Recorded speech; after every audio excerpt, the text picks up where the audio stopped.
My name is Vivienne Amnell. I'm 42, and I design buildings for people who'll never remember my name. My life runs on deadlines and coffee that's gone cold before I finish it. I wake up in hotel rooms that all look the same: beige walls, sterile light, a view of whatever city needs another glass tower. By noon, my eyes burn from blueprint screens. My lower back aches in a familiar way. I draft spaces, calculate loads, fix structural problems other people will take credit for. It's precise work, invisible work. The hotel room in Busan smells like recycled air and lavender cleaning solution. The bed is too firm. It isn't much, but it's temporary. I don't have grand romantic plans anymore. I finish projects, collect payments, move on. On rare nights off, I order room service if I'm not too exhausted. No dating apps. No putting myself out there, just day to day. I used to think that was enough, but somewhere along the way, the quiet started feeling less like peace and more like proof. Proof that the men back in Atlanta were right when they looked past me at bars.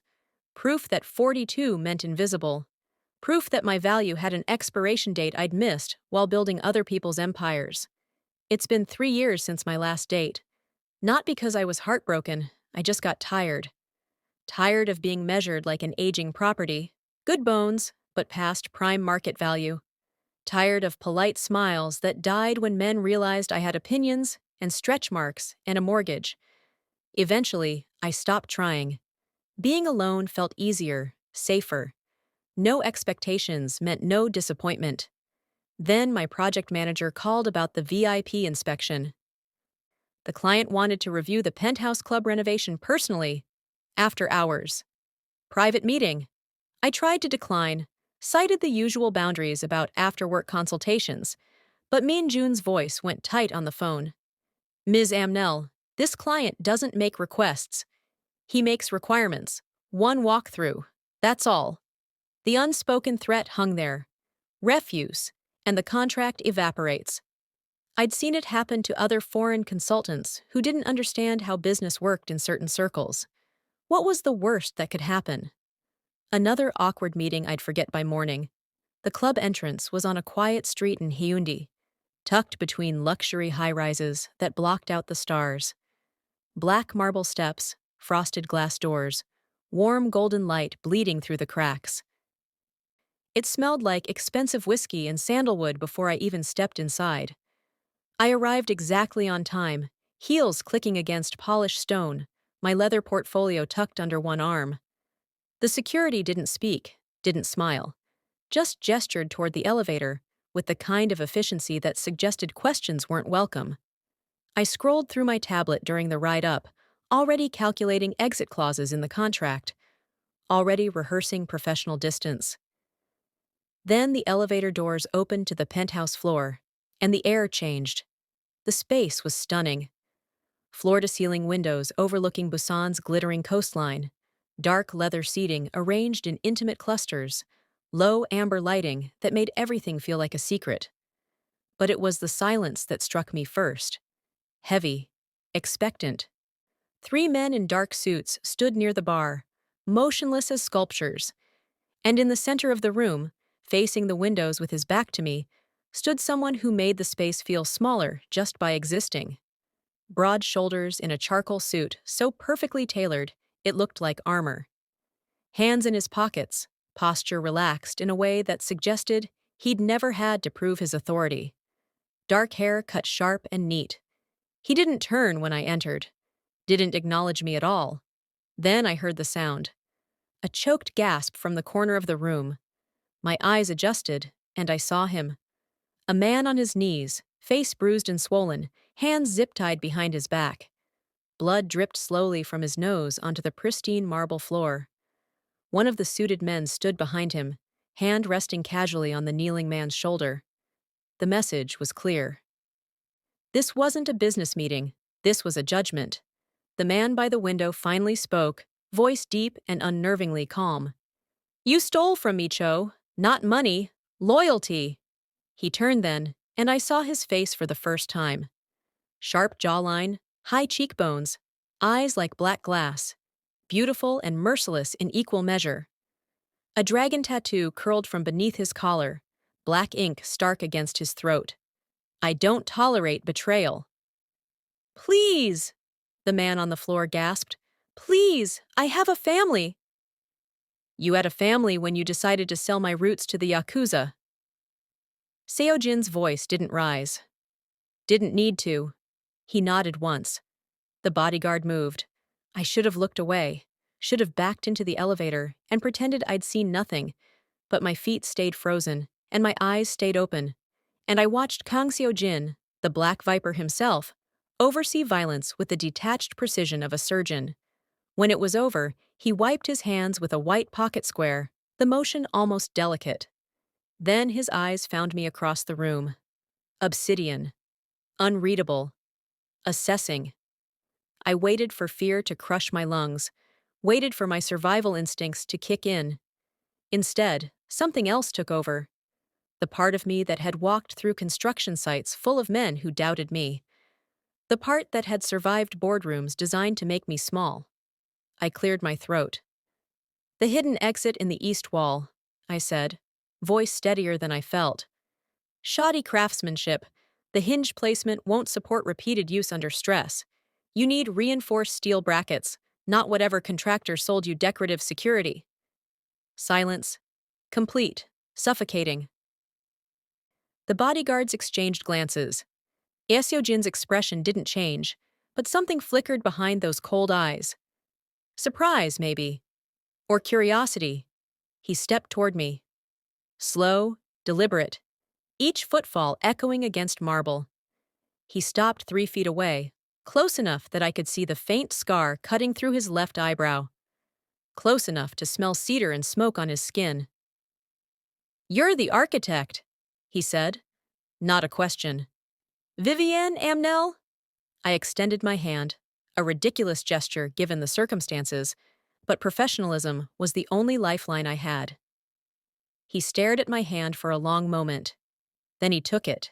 His grip was firm, warm, and sent an electric current straight up my arm. His thumb brushed across my knuckles once before releasing. You're not afraid. I'm terrified, I answered honestly.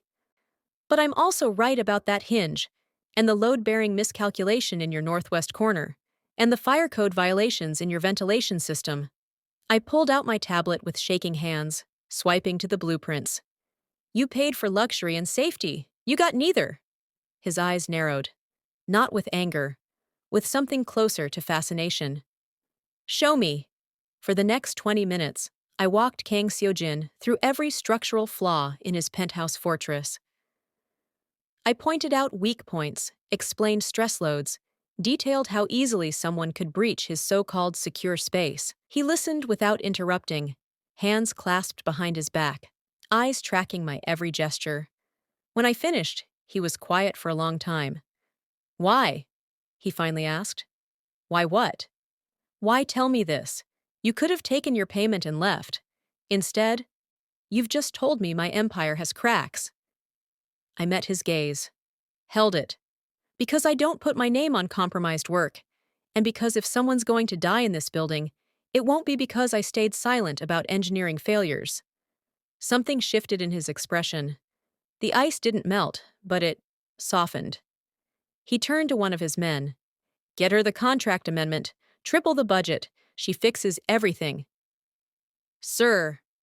Everything, Seo-Jin repeated, voice dropping to a register that made the bodyguard snap to attention. Then he looked back at me, and for the first time, I saw him really see me. Not as an obstacle or a transaction, as something else entirely. His gaze traveled across my face, my espresso skin catching the amber light, lingering on my full lips before returning to my eyes. You have fire, he said quietly. Most people in this room would have cowered. You criticized my infrastructure. The corner of his mouth lifted. Barely. I could kill you for that audacity. You could, I agreed, but then you'd still have faulty hinges. He laughed. Actually laughed. Low and genuine and utterly unexpected. What's your hotel? I told him. You'll move to the secured residence tomorrow. You work for me now, Ms. Amnell, and I protect what's mine. The words should have sounded like a threat. Instead, they sounded like a promise. As I stepped back into the elevator, legs trembling now that adrenaline was crashing, I caught his reflection in the polished doors. He was still watching me, still wearing that almost smile, and I realized with startling clarity that I'd just walked into something far more dangerous than a Mafia inspection. I'd caught the attention of the Viper, and he wasn't letting go. Subscribe and like to see if Vivienne survives the Viper's den, because what happens next will make you believe a woman's power only grows with time. I didn't expect to see Seo-Jin again after that night. Men like him don't follow up. They take what they need and move on. But 3 days later, a black car arrived at my hotel. No warning. Just a driver in a dark suit holding the door open, waiting. The message was clear. This wasn't a request. The restaurant was tucked away in a part of Busan I'd never seen. No signs, no tourists. Just a single wooden door at the end of a cobblestone alley. Inside, it was warm and intimate. Low lighting, private booths separated by silk screens, the scent of grilled fish and soy. We were the only ones there. He'd reserved the entire place. Seo-Jin stood when I entered. That same charcoal suit, but tonight the jacket was off, draped over the back of his chair. White shirt, sleeves rolled to his forearms. And there they were, the tattoos I'd only glimpsed before. Black ink crawling up from his wrists, disappearing under the fabric. Korean calligraphy mixed with images I couldn't fully make out.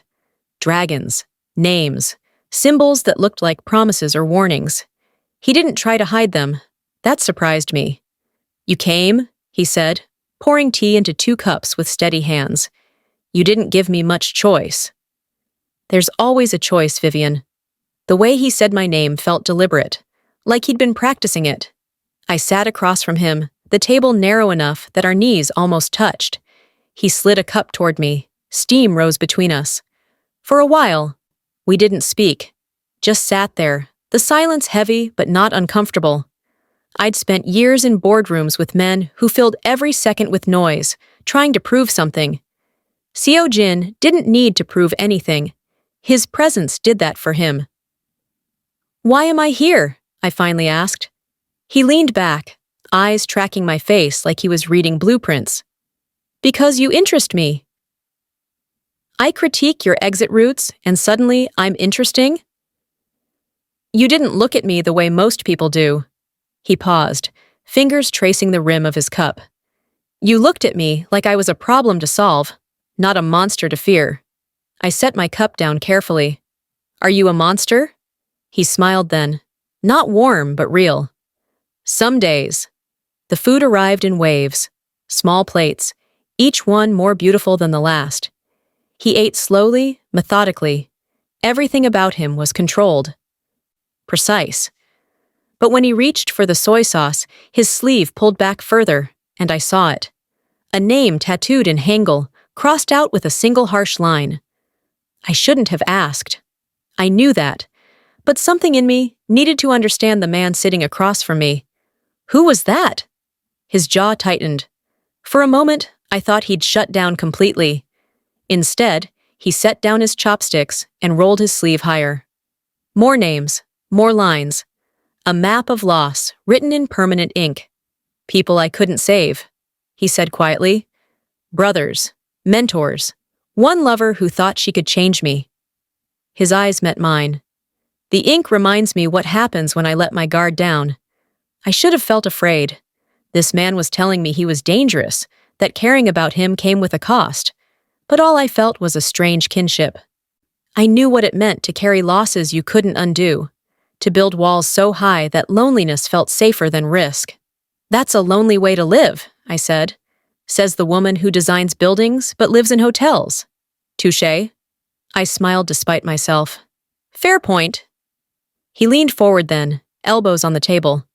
Close enough that I could see the faint scar along his jawline, the kind you only get from something sharp and personal. "I don't do this," he said. "Dinners, conversations. I don't let people in." "Then why am I here, Seo-Jin?"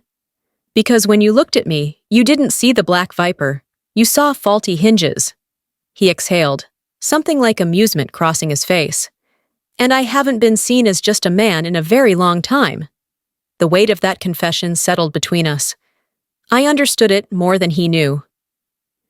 At 42, I'd become invisible to most men. Too old, too opinionated, too much work. They wanted younger, easier, quieter. But Seo-Jin wasn't looking at me like I was past my prime. He was looking at me like I was exactly what he needed. "I'm not going to be your trophy," I said firmly. "I'm not here to make you look softer or more human. If that's what you want, find someone else." His expression darkened. Not with anger, but something deeper. Respect, maybe. "I don't need you to soften me, Vivienne. I need you to remind me why I'm still capable of feeling anything at all." Before I could respond, his phone buzzed on the table. Once, twice, 3 times. His face shifted instantly. The man across from me disappeared, replaced by the Viper. Cold, calculating. He stood abruptly, reaching for his jacket. "We need to leave. Now." "What's happening?" "Rivals. They know I'm here." He grabbed my wrist, firm but not painful. "Stay close to me." The next few minutes blurred together. Seo-Jin's driver appeared from nowhere, ushering us toward the back exit. The alley was dark, narrow. I could hear shouting from the street beyond. Footsteps, engines revving. My heart hammered against my ribs. Seo-Jin pushed me behind him, one hand reaching inside his jacket. I didn't see the gun, but I knew it was there. His entire body was coiled tension, ready to explode into violence. "You should run," he said without looking back. "Get in the car. Go back to your hotel. Forget this ever happened." I stared at his broad shoulders, at the dragon tattoo curling up his neck, at the man who just told me he didn't let people in. And I realized something. Running would be easier. Safer.